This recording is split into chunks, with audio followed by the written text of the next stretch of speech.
Hello everyone, I'm the Bravos Header and this is my gameplay video for Kojo in the Foundry. If you haven't seen my deck guide yet, I leave a link of the video in the description. Today I'm playing two matches with this Foundry deck. The first game is against a Subhash deck, where I will play a turn 1 Foundry and win the game from there with the value it creates. In the second one, I go against a Fen deck. Here I don't find our Foundry in the beginning of the game and I showcase how this deck operates without. Just a quick note though. As I'm used to playing online, I consequently playing my Buddha token to the right, although this is the hero expedition at the table. Oops, I guess, but at least I'm consequent during the video. I will however call the expedition by the correct name as you can see in the video. So Buddha is always joining the hero expedition, instead of the companion one. Here we go for game 1. I start the first day by playing Buddha, and my opponent is using Subhash ability to put Ada Lovelace in reserve to create a Brassbuck token in the companion expedition. I play my Foundry, which will give me a lot of value over the course of this game, hoping I can win the hero expedition with my Buddha. My opponent sees my play and directly thinking about progressing in both lanes, as he plays Ada Lovelace from reserve in the hero expedition as well, and putting the Brassbuck hub in reserve to draw a card. We both progress in the hero expedition, and my opponent also wins the companion expedition. As I got at least a single lane progression, I'm okay, and yet not worried that this lead my opponent has will give me a lot of trouble later on, as this will happen a lot of the time when playing Foundry on turn 1. At day 2, my opponent directly making another Brassbuck in the hero expedition with Subhash ability, putting Amelia to reserve, and afterwards going on playing her directly in a companion expedition.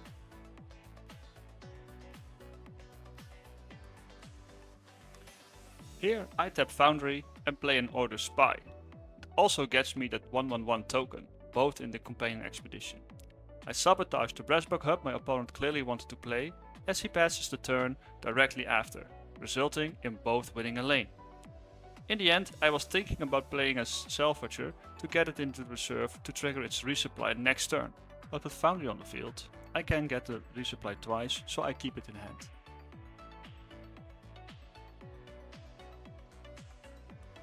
Day 3. My opponent is again making a Brassbuck in the hero expedition with Subhash's ability and putting a Frankenstein in reserve. As I drew another Order Spy, I make the same play as the previous turn by tapping Foundry and playing it in the companion expedition, sabotaging the Frankenstein my opponent just put there.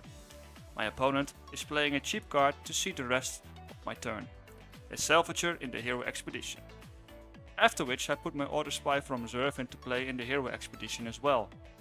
My opponent has 3 more mana and is playing his unique Daughter of Yggdrasil in the hero expedition, resulting in me winning the companion expedition and he is winning the hero expedition. So far in the game and we are a little bit behind still, but I'm sure that with the Foundry in field we can still make a good comeback. As we are starting day 4, I notice that I forget to draw a card from my opponent's unique and I draw a card. My opponent starts off with a Brassbuck into the hero expedition by putting Ada in reserve again, and he is directly playing his daughter into the companion expedition. For the third day in a row, I'm using Foundry and put my Order Spy in the companion expedition, sabotaging his Ada. I thought it was a better target than the Salvager, as I wanted to win both lanes and try to stop my opponent from winning both. Ada was a higher threat due to her 3 stats on Mountain. My opponent plays a Salvager in the companion expedition to secure the progression, and resupplying a Foundry engineer. I still have 1 mana left and I play a helping hand on the Order Spy in my companion expedition, just enough to win the expedition there. As I progress on both sides, my opponent only progresses on the companion expedition.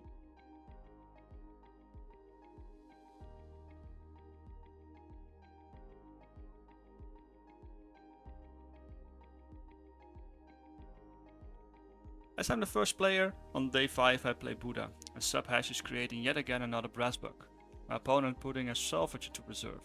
As you can see in the clip, he is thinking he gets his token, but accidentally picks up his discard pile. I start the day with activating Foundry on a Haven Bouncer, giving it extra boost, sabotaging the just put in Salvager. Our opponent sighing that he gets sabotaged again. He plays the Foundry Engineer from reserve in the hero expedition, hoping he can live another day. But as I play my Order Spy from reserve in the hero expedition as well, my opponent sees he can win and pass the turn, resulting in me progressing both lanes to win the game. So, we are the starting player against this Fen, and we are using one of the early play tricks of my deck guide. I start off by summoning Buddha and playing Ratatoskr on the other expedition. This way, my opponent probably expects a second card to be played. As she has a very bad draw, she can only play an Anansi on the companion side. This opens up my Chiron play, as I can buff my companion side and with both expeditions at once. We are already having a very good start.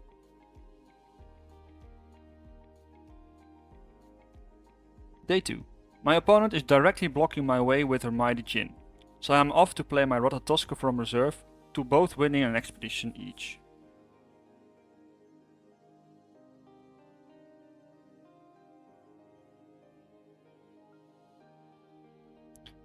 At the start of day 3, I start first again and play Buddha in the hero expedition, and my opponent is resupplying an Hydracana.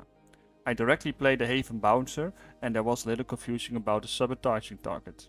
I wanted to get rid of Anansi, but she thought I targeted the Hydracana.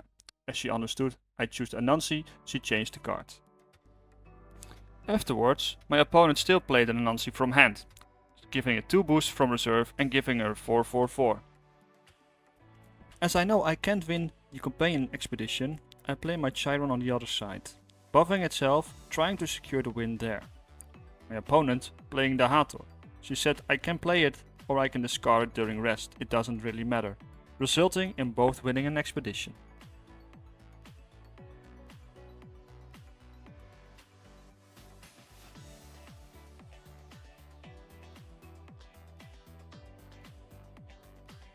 My opponent surprises me with a Robin Hood at the start of day 4, making my characters cost 1 more. So I resupply with Haven to hopefully get something good I can use, and I hit a tiny Djinn. My opponent tapping out by playing a 4-statted Anansi. This looked like a very bad day for me, but I see an opportunity to win the hero expedition in the mountains by playing my double boosted Djinn, leaving my opponent with a double progression, and I only progress in the hero expedition.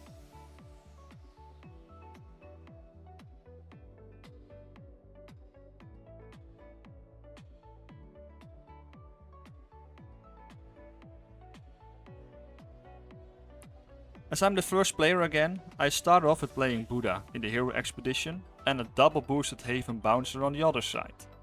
My opponent plays a Robin Hood, hoping to cripple my next play.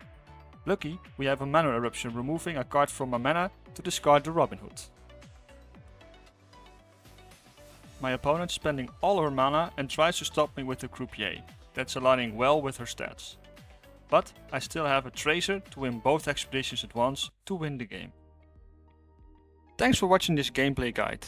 If you liked the video, please like and subscribe or leave a comment. This deck can perform good with or without Foundry. If Foundry is played in the first few turns, it can be a real value engine. If you don't draw it in the early game, then try to win the game with Haven and your sabotaging cards. This deck has a lot of small characters and can win both sides with a surprise 1 cost or when you are the first player and having Buddha on the field. Try to leverage this into your advantage. Thanks for watching and I hope to see you in my next video.